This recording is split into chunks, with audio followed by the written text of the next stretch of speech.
You people don't belong in here. 8 words. Sharp. Precise. And then came the slap. It wasn't quiet. The sound echoed off the marble walls of the Summit Wealth Private Client Lounge, slicing through the low hum of morning conversation like a verdict handed down in open court. Lisa Bradbury, 46, white, blonde bob tight as her jawline, hadn't raised her voice until that moment. But when her hand struck Alicia Ray across the face, there was no subtlety left. No ambiguity. No confusion. Only a truth laid bare. She thought she had the right to do it. Alicia didn't move. She stood still, one hand clutching the strap of her leather folio, the other brushing the sharp sting from her cheek. The room around her stalled. No one rushed in. No one interrupted. Even the espresso machine behind the counter finished its hiss like a closing argument. Before we continue, where are you watching from? Drop your city or country in the comments below. And if you believe in dignity and justice, hit like and subscribe. These stories spark change. And we're glad you're here.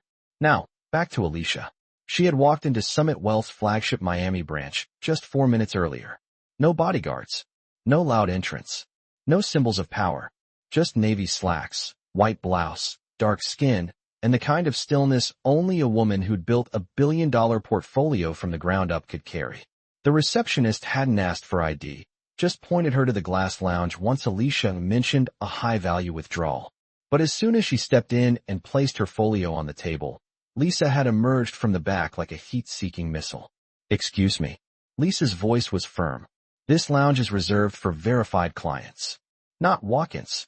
Alicia turned slowly, measured.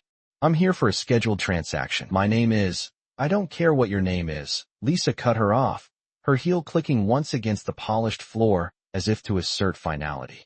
We've had people try this before. Dress up, walk in, pretend there's someone they're not. Then she added, leave. Before I call security. Alicia blinked. Once. Calm. Ma'am, I'm requesting access to my own funds. You people don't belong in here. Then the slap. It wasn't just physical. It was policy, delivered by hand. Across the lounge, a woman in a beige pantsuit dropped her pen. A teenage boy watching from his father's lap on the other side of the glass gasped audibly. Lisa didn't flinch. She stood over Alicia, eyes cold, breathing shallow but proud, as if she had just cleaned something dirty from the furniture. And Alicia? She didn't yell. She didn't cry. She didn't touch the red blooming across her cheek again. She simply reached into her folio, pulled out a slim black phone, and said 3 words, not loud, not rushed, just certain. Begin Protocol 7. Whatever storm had started in that lounge, she wasn't walking out of it. She was walking through it.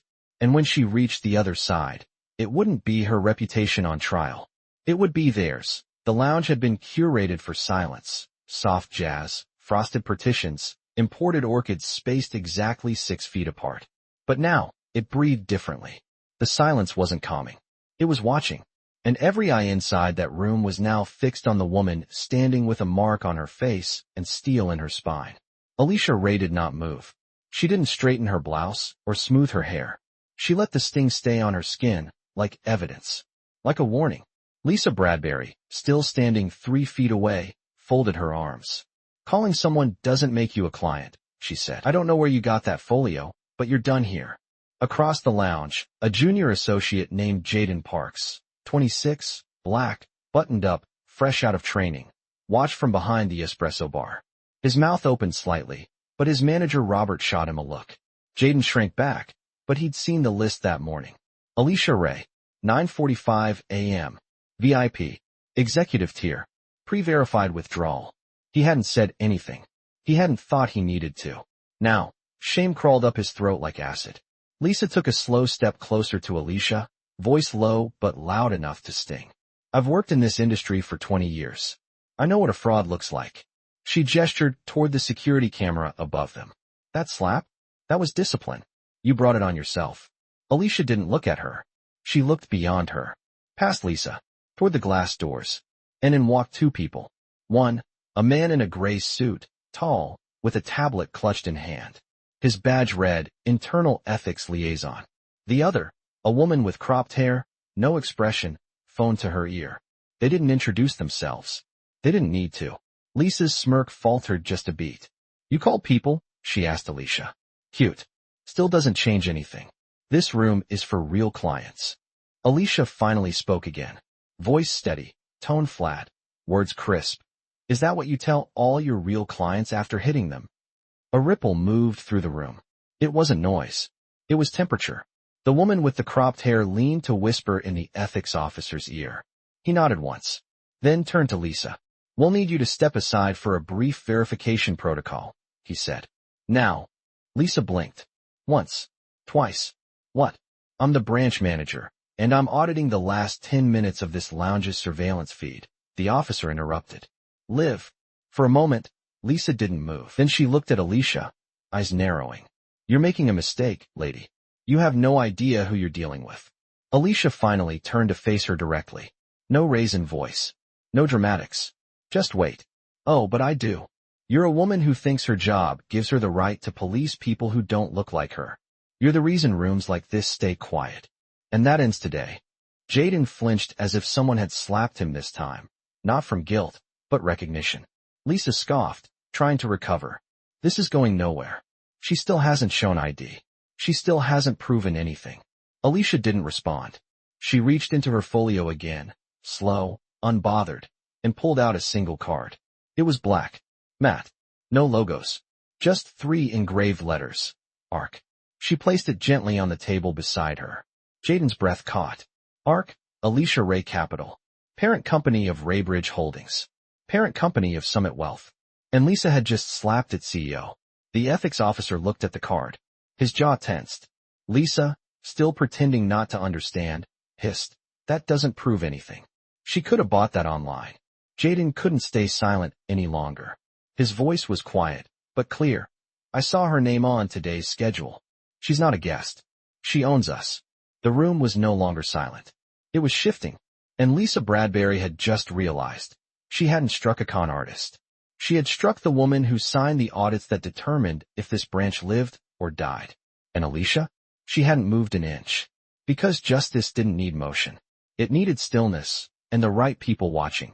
The seconds ticked like hammers. 9:51 a.m. 6 minutes after the slap. 2 minutes after the card was placed on the table like a royal decree. And 1 minute since Jaden spoke the truth no one else dared to say aloud. Lisa's hands, so steady before, now fidgeted against her silk blouse. She glanced at the ethics officer, whose eyes were fixed on the surveillance feed, now playing silently on his tablet. Frame by frame. Angle by angle. Lisa's voice. Lisa's hand. Lisa's mistake. Alicia Ray hadn't sat back down. She stood near the table, her folio closed, her body still calm, but the energy around her had shifted. The oxygen in the lounge had changed loyalty. It no longer belonged to the manager. It belonged to her. Robert, the assistant manager, emerged from the back, summoned by the whispers of escalation. He paused as soon as he saw Alicia. His mouth opened, then closed. He recognized her. He had seen her in Forbes. He had seen her on Bloomberg. He had forwarded a YouTube clip of her 2023 keynote to his teenage daughter with the caption, "This is what power looks like." And now that same woman stood in their branch with a fading red mark across her cheek, courtesy of his boss. The female agent with the cropped hair tapped her earpiece and nodded. Confirmed. Transaction match. Credentials validated. Authority level, Tier 0. Tier 0. Robert stepped forward, cautious. Ms. Ray, I apologize for this experience. If you'd like, I can personally. Alicia turned slightly, just enough to look at him. No. She didn't shout. She didn't need to. Her tone wasn't angry. It was surgical. It sliced his attempt at damage control at the root. You stood back there and watched her speak to me like I didn't matter. You watched her lay hands on me. You said nothing. Robert tried again. I didn't know. You knew enough to stay silent. That's all I need to know about you. Jaden looked down. Even he, who had spoken, now felt the weight of her words settling across the floor like judgment.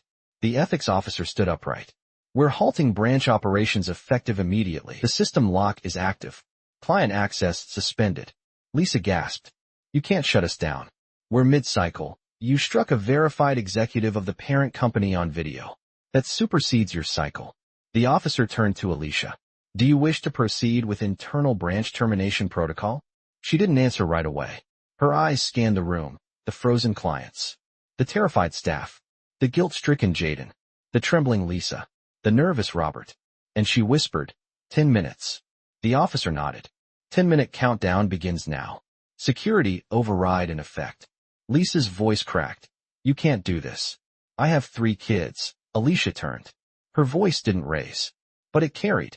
And yet somehow, even as a mother, you believed you could put your hands on another woman and call it discipline. I suggest you call your children now. Let them know you're coming home early. Jaden swallowed hard. His voice barely rose above a whisper. Ms. Ray, I'm sorry I didn't speak sooner. She looked at him, held his gaze for a breath. Asterisk, you will. Next time you will.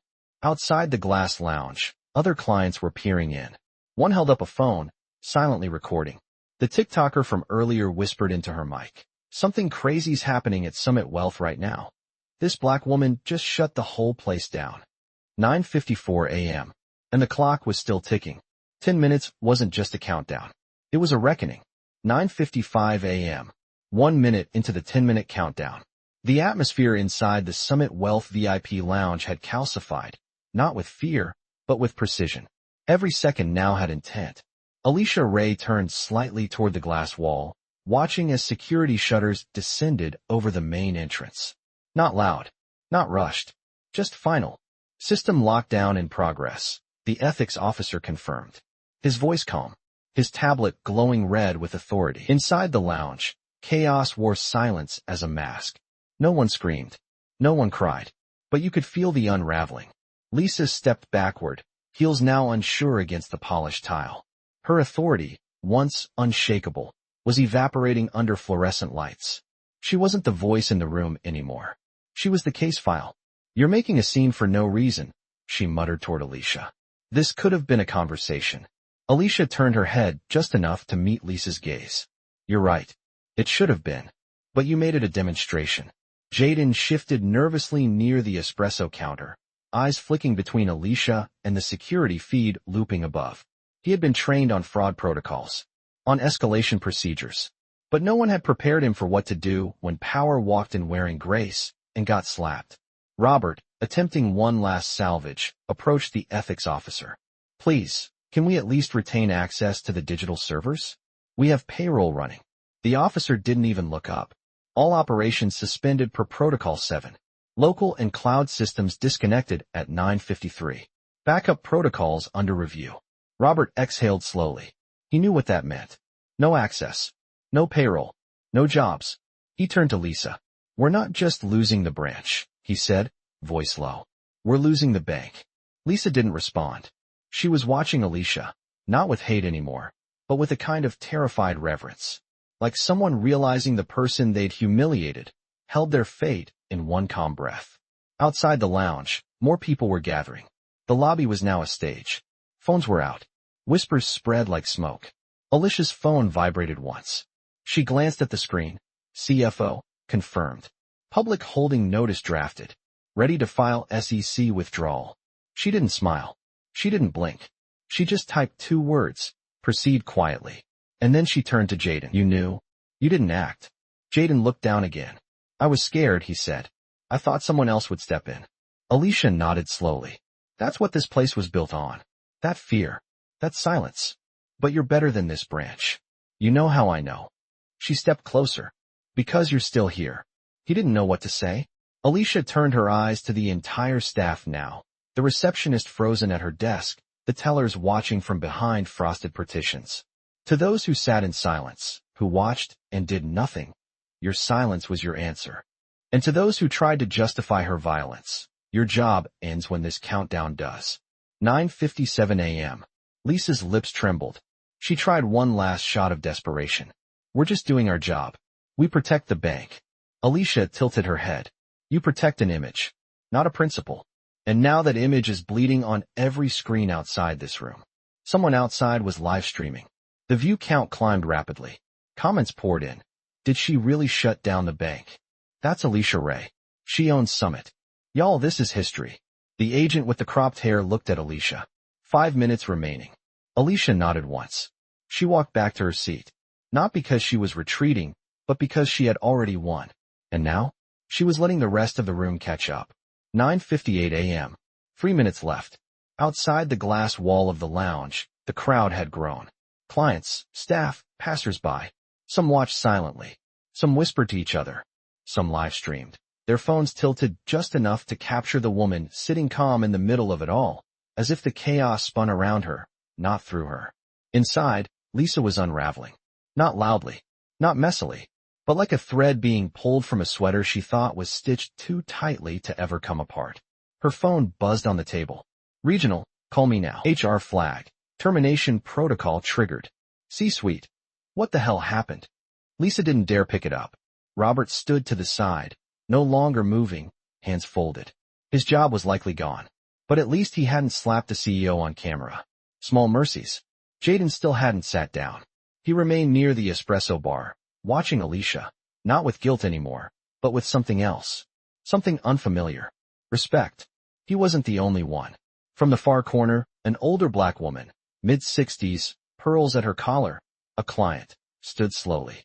She walked toward the glass door that separated the lounge from the main lobby, and she didn't blink as she passed the stunned receptionist. She opened the door, walked in, stood beside Alicia, and spoke softly. Ms. Ray, my name is Margaret Holcomb. I've banked here for 22 years. Never thought I'd see justice happen in real time. Alicia looked up. Margaret wasn't smiling. She wasn't performing. She was witnessing. And in her eyes was the weight of every microaggression brushed off as not worth it. Of every lowered voice. Every don't make a scene. Alicia nodded once. Thank you for standing. Margaret replied, voice steady. You did first. Behind her, others hesitated. Then followed. A Latino man in a gray suit. A young Asian woman with a baby carrier. A white teenager with rainbow pins on their backpack. One by one, they walked into the lounge. No slogans. No shouting. Just presence. They filled the space like witnesses to something sacred. Not a downfall. A reckoning. Lisa whispered, panic rising. They're turning this into a circus. The ethics officer didn't look up from his tablet. They're turning it into a record. He looked at Alicia. 2 minutes remaining. Alicia stood. She turned to the group now gathered in the lounge. Staff, strangers, clients. Then to the live streamers just outside the glass. Let this moment be very clear, she began. This isn't about a slap. This is about entitlement without consequence. About power used to punish, not protect. You cannot manage dignity out of a room. You cannot gatekeep worth. Her voice didn't waver. If anything, it deepened. You thought I was a threat because I didn't come in wearing your idea of wealth. You thought you could reduce me to protocol. Instead, you reduced your careers to history. She turned slightly toward Lisa, but her eyes never softened. You thought you were correcting me. But what you did was correct a system in front of the whole world. The live stream hit 18,000 viewers. And climbing. Jaden exhaled quietly. Margaret Holcomb folded her hands. And Alicia Ray. She waited. Because justice wasn't loud. It didn't need to raise its voice. It just needed to be seen. 9:59 a.m. 1 minute left. 10:00 a.m. The system timer hit 0. A chime, soft, corporate, emotionless, rang out from the branch intercom. Then came the message, delivered in the precise tone of institutional closure. Summit Wealth Branch 0414 is now under internal review. All client operations are suspended. Access restricted. The glass doors to the lounge locked with a quiet click. Not dramatic. Not cinematic. Just absolute. Lisa Bradbury's knees gave a subtle wobble. She didn't sit. She didn't fall. She simply leaned against the wall, the same wall she'd once used to monitor who was allowed to be here. And now she was trapped inside her own cage. Robert's phone buzzed. He looked down, then closed his eyes. Regional VP, you're done. Jaden stayed where he was, staring at Alicia. Not like a subordinate to a superior, but like a student to a teacher who hadn't spoken yet, but had already taught everything. The live stream reached 26,000 viewers. Comments flooded in. This feels like a movie. I can't believe she didn't even raise her voice. Black excellence in silence. Sheesh. The slap that shut a bank down. Someone give her a mic. And a crown. The ethics officer tapped his tablet and nodded toward the agents near the door. Internal sweep initiated. All employee access revoked. On-site review team arrives in 20 minutes. He turned to Alicia. Would you like an escort out, Ms. Ray? She didn't answer immediately. Instead, she walked over to the table, the same one where her folio had been dismissed as fake, where her name had been ignored, where her worth had been questioned. She picked up the matte black card, brushed it once with her thumb, then slid it back into the folio, and turned. I walked in here alone. I'll walk out the same way. It wasn't pride. It was principle. Every step she took across the lounge floor was deliberate, measured, unapologetic. She passed Jaden, paused briefly. Speak sooner next time. The silence costs more than you think. He nodded, the lesson etched deep. She passed Robert, who opened his mouth, but nothing came out. Because what could he say to a woman who just reminded an entire institution who actually holds the keys? She approached the locked glass doors. The ethics officer nodded to the agent. The lock clicked open. Alicia stepped through, into the lobby. And the crowd, real and digital, responded not with applause, not with chants, but with reverent silence. The kind reserved for moments you know you'll remember. A middle-aged man in a tailored suit stepped aside without being asked. A woman holding a phone lowered it instinctively. A child whispered to their father, "Is she a queen?" The father replied, "She's something bigger." Alicia paused once, right before the exit. Turned, just slightly. Let the record show, dignity doesn't beg. It walks even through fire. Then she left. No music. No final speech. Just footsteps. And a closed door behind her. Inside, the system countdown screen shifted. From red, lockdown to blue, under new authority. And outside, 30,000 people were still watching. But Alicia Ray didn't look back. She didn't need to. She was the final word. 10:01 a.m. The glass door whispered shut behind her, and Alicia Ray stepped into a different kind of space. Not just the bank lobby. Not just the crowd. But the space that exists after a reckoning. The floor tiles didn't feel different under her heels. But everyone standing on them had changed. No one blocked her path. No one asked for a statement. Even the live streamers had dropped their commentary. Because Alicia didn't just exit a building. She exited a system and shut it down behind her. Outside the branch, the South Florida heat wrapped the street in humidity. Traffic passed. Birds moved across power lines. Life unchanged.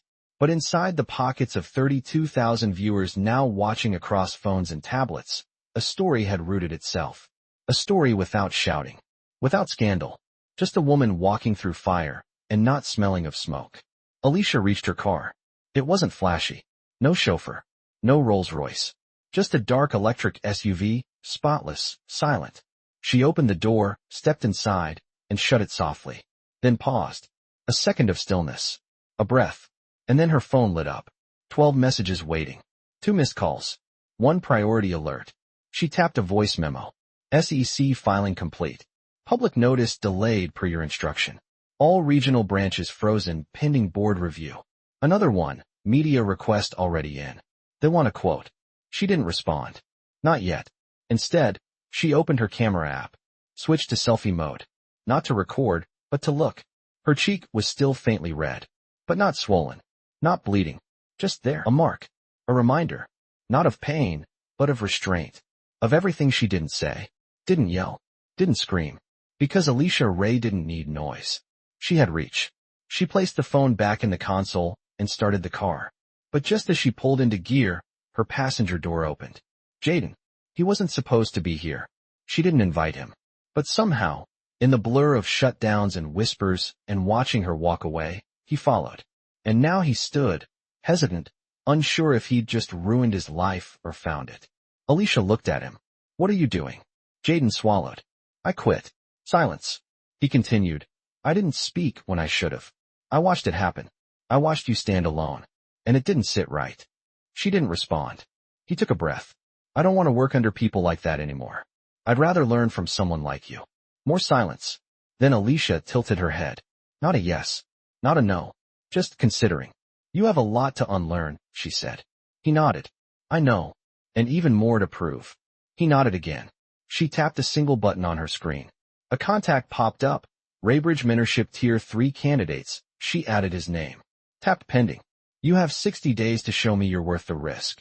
Jaden's face didn't break into a grin. He didn't cry. He just stood a little straighter. And said, Thank you, Ms. Ray. She looked forward. Pulled into traffic. And never looked back. Because Alicia Ray wasn't building a scene. She was building a new standard. And sometimes, the real revolution walks out quietly. and take someone with her as the SUV cruised down Biscayne Boulevard. Alicia didn't turn on music. She didn't open her calendar. She didn't call her legal team, though she knew the calls were coming. She just drove, letting the city pass by in quiet rhythm.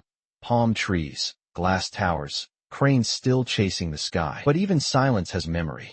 And hers came sharp. She was 16, wearing her Sunday best, pressed skirt, church shoes, her mother's pearl earrings, walking into a downtown credit union with a $250 check from her summer job at a nursing home. The teller smiled until she saw the name, then leaned over the glass and asked, "Are you sure this isn't stolen, sweetie?" Alicia had laughed, nervous, uncertain. She remembered her fingers shaking as she handed over her school ID. She remembered the waiting, the manager being called, the phone call to the nursing home, just to confirm. She remembered leaving without cash, just a note that said, "Come back with a parent." She'd gone home that day and ripped the check in half, not in anger, in surrender, because somewhere along the way, she'd been taught to make herself smaller in moments like that, to be polite, to swallow it, to just get through it. She had, for years, in dorm rooms, in job interviews, at investor meetings where they asked, "Who's the real owner?" And yet today she didn't flinch, didn't fold, didn't even blink, because Alicia Ray no longer asked rooms for permission. She was the room. The memory faded as a text arrived. "Mother, saw the video. I'm proud of how you held your head. Call me tonight." She smiled, the first time since the slap. Not wide, not triumphant, but honest. Because the truth is, Alicia didn't shut that branch down for revenge, not even for pride. She shut it down for every girl who had ever been asked for a real name. Every woman who had smiled while dying inside just to keep the job. Every client who had the right papers and still wasn't enough. She shut it down so no one would ever say, "That's just how it is," without looking over their shoulder first. She reached into the center console and pulled out a worn piece of paper, folded, creased, old. Unfolded it. There it was, that same $250 check from the nursing home. The one she had torn in half and later taped back together, as a reminder. She never cashed it. She kept it. Because that check wasn't about money. It was about worth. And today, standing in that bank, Alicia Ray had finally cashed it in full, not in dollars, but in dignity. She placed the check back in its sleeve, tucked it away, and whispered to herself, "16-year-old me, you can exhale now." Then she turned left, merging into traffic, the sun cutting through the windshield like a quiet benediction. Because this wasn't just the next chapter. This was the page that changed the tone of the whole book. 10:41 a.m. Raybridge Holdings, 44th floor, downtown Miami. Alicia Ray stepped into the glass boardroom she built. Not inherited. Not lucked into. Built. Every chair around the long obsidian table was filled. The full executive team, legal counsel, 2 board members joining via secure stream. No one smiled. They had seen the video. Alicia didn't sit. She didn't remove her coat. She didn't ask who had questions.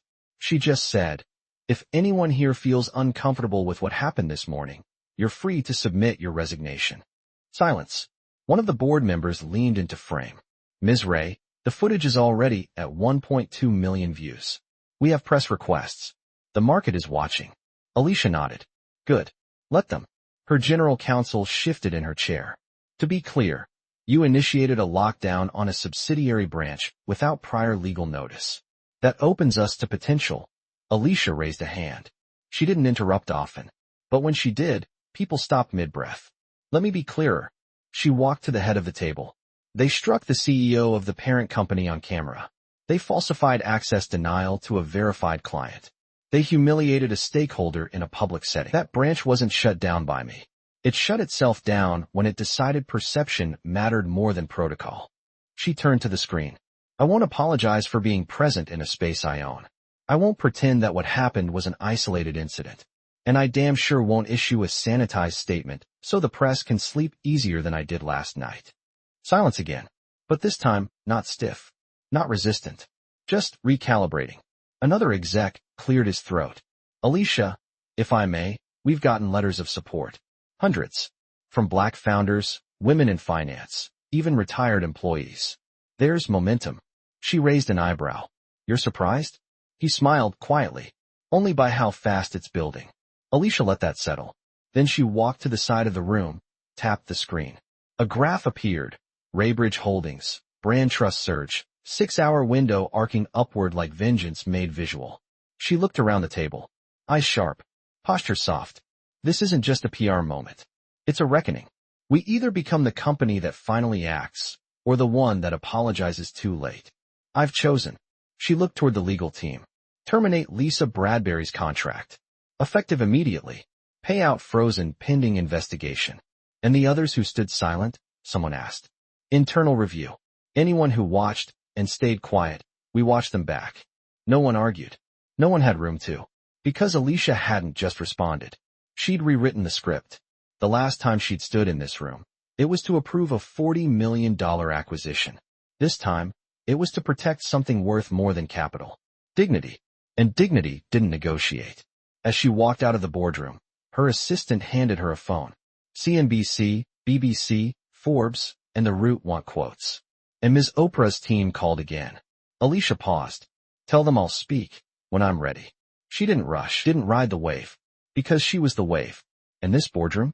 It wasn't just full. It was finally awake. 11:03 a.m. Downstairs lobby. Same building. Different gravity. Reporters had already gathered outside. Tripods, notepads, smartphones in hand. Hungry for the soundbite, the spin, the image that would frame this story in the language they understood best. Spectacle. But Alicia Ray didn't play for cameras. She played for legacy. She stepped through the elevator doors, alone. No PR team, no publicist, wearing the same outfit from the morning. The same white blouse. The same calm fire behind her eyes. A young reporter, early 20s, with a press pass and trembling fingers, called out first, Ms. Ray, do you believe this incident reflects broader racial bias in corporate banking? She stopped, turned, then walked right up to him. Not close enough to intimidate, just close enough to make him put his phone down. Did you watch the footage? He nodded quickly. Yes. Then why are you asking me to explain it? His mouth opened, then closed. She continued. The problem with your question isn't the topic. It's the permission you're asking for. You want me to confirm what you already know, so your newsroom feels safe printing it. I'm not here to make you feel safe. Another reporter stepped forward, a woman in heels and a trench coat. Ms. Ray, what would you say to critics who think you overreacted? Alicia gave a tight smile. Not kind. Not cruel. Surgical. They're confusing discomfort with injustice. If losing access to a branch is the price of violence unchecked, I'd say they got a discount. A buzz moved through the crowd. One camera zoomed in. Livestream comments rolled fast. She's not playing. Bars. That part right there. She turned to leave, but paused. Then looked back. You all came for a headline. But what you witnessed this morning was not a quote. It was a consequence. I'm not interested in soft language. I'm interested in better systems. If your editors want nuance, tell them to start paying attention when the quiet ones finally speak. And with that, she walked. No mic drop. No escalated tone. Just a door opening, and Alicia disappearing through it. The press stood stunned. One even lowered his camera, slowly, like he realized he'd just missed the real story. Across the street, a bus stop had a new poster up, an old ad for Summit Wealth, still clinging to relevance. But on that corner, people were already taking pictures of it, tagging it with Alicia's name, captioning it. She owns what tried to erase her. Meanwhile, back inside Raybridge's legal floor, a folder slid across a desk. Stamped. Emergency Internal Memo, Policy Review. Authority Response Protocols. Attached was a line Alicia had written just hours earlier. Silence is not neutrality. It is complicity on mute. No one was told to publish that line. But someone did. By noon, it was trending on LinkedIn. By 2 p.m., it was printed in the New York Times. And by nightfall, that quote would sit framed on the desk of a young black woman hired last year. The first in her department. The only in her branch. But no longer the quietest. Because Alicia Ray hadn't just walked through fire. She left footprints in it. And they were still warm. 2:17 p.m. Bronx, New York. Public Library. 3rd floor. Student Computer Lab. A teenage girl named Naima sat with headphones on, eyes wide, hands still on the keyboard, but she wasn't typing. She was watching. The footage had just autoplayed. Not the one with the slap. The one with Alicia walking out, through that silent crowd, saying, I'm not here to make you feel safe. It hit her like thunder. Naima wasn't supposed to be here this long. She had math homework, a part-time shift at the deli in 2 hours, and an essay on resilience in the modern age due by Friday. But all of that could wait, because for the first time, she wasn't reading about resilience. She was witnessing it. She rewound the clip, played that line again, wrote it down in her notebook. Then she opened her essay draft, deleted the first paragraph, typed in all caps. She walked out of the fire with dignity still on her clothes. Elsewhere, 5:44 p.m. Atlanta, Georgia. A woman named Danielle, 52, poured coffee into her world's best loan officer mug, eyes fixed on the small TV mounted above the credit union desk. Alicia's quote was airing again, this time on CNN Business, spliced between segments on banking reform and workplace equity. Her coworkers were pretending to ignore it, but Danielle didn't pretend. She muttered low, "About damn time someone made no sound like law." She reached into her drawer, pulled out the post-it note she'd stuck there last year. "Keep quiet, keep employed." She crumpled it, threw it away. Later that night, 8:12 p.m., Oakland, California. A man named Raymond, 63, retired bus driver, Alicia's first cousin, sat with his daughter watching the full timeline video. He hadn't seen Alicia since her mother's funeral. Didn't even know she'd gotten that big. But when the video showed her walking past the crowd without flinching, Raymond wiped his eyes. "She walks just like her daddy did," he whispered. His daughter nodded. "And talks like she owns the sky." Across America, the footage traveled. Not viral like gossip. Not fast like scandal. But deep, like water seeping into roots you didn't know were still alive. In HBCU classrooms, Alicia's moment became a case study. In DI workshops, it became a benchmark. In churches, barber shops, WhatsApp threads, PDA groups, it became something else entirely. Proof that you didn't have to raise your voice to raise the bar. That you didn't need backup to be unbreakable. That being underestimated could be a weapon. If you remembered not to lower yourself to meet the insult. And somewhere, in a boutique law firm in Minneapolis, a young black associate pulled up the footage and drafted her own resignation letter. Not in sadness. In clarity. Because Alicia Ray had reminded her, and thousands more, that dignity isn't given. It's defended. Every hour, another girl watched. Another woman took a breath she hadn't realized she'd been holding. Another man replayed what it meant to stay silent too long. And still, Alicia hadn't said another word. She didn't need to. Because her actions were still louder than headlines. Still moving through people like wine through a closed room. And the world?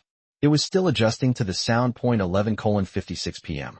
Somewhere between the city and the coast. Alicia Ray sat alone on her rooftop terrace. Barefoot, blazer off, the sky stretching overhead in a sheet of black silk punctured by stars. The air was quiet now. No countdowns. No press. No echoing slap. Just wind. And the weight of having stood still while everything around her tried to shake. Her phone buzzed softly beside her. She didn't look. Another message from the world, no doubt. More stories, more reposts, more headlines begging for a quote. But Alicia knew better. She knew moments like this don't last because of the noise they make. They last because of the silence that follows. And what you choose to build inside it. On the table beside her sat a single item. The matte black art card. Still spotless. Still heavy. Not because of the metal. Because of the history it now carried.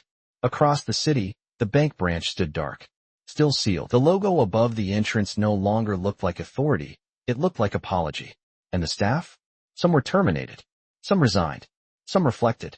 Jaden had sent a message that evening. Day 1. Started drafting the mentorship app. I'll be ready. She hadn't replied. Because mentorship wasn't a form to fill. It was a mirror to face. He'd learn that soon. Alicia stood and walked to the railing. Below her, Miami's pulse beat on. Nightclubs, cars, waves, life. But up here, she could see it clearly. The world didn't stop for justice. But it did take notice. And in that noticing came change. She thought about the girls watching. The employees choosing different tomorrow. The whispers turning into conversations. And then into policies. And then into standards. She whispered, not to the sky, not to herself, but to something deeper. You tried to erase me. Instead, you wrote me into the walls of your institution. She walked back to the table, picked up the art card, and tucked it into her folio, the same one Lisa had dismissed. Then she looked at the phone. One new message. Grandma would have told you this. Silence is golden, but presence? That's royalty. Alicia smiled. She didn't respond. Just set the phone down gently. Because there was nothing left to prove. No audience left to impress. No system left to fear. Just the woman in the mirror. And the echo of what she had done. Not for attention. Not for applause. But for every moment, past and future, when someone black, someone woman, someone underestimated, walks into a room, gets looked up and down, and stays standing anyway. Because Alicia Ray had rewritten the ending. Not with rage, but with resolve. And long after the footage faded, after the hashtags slowed, after the branches reopened, her silence would still speak. Louder than any slap. Truer than any policy. And cleaner than the conscience of anyone who thought she'd just take it. She never would. She never did. And now? She never had to again.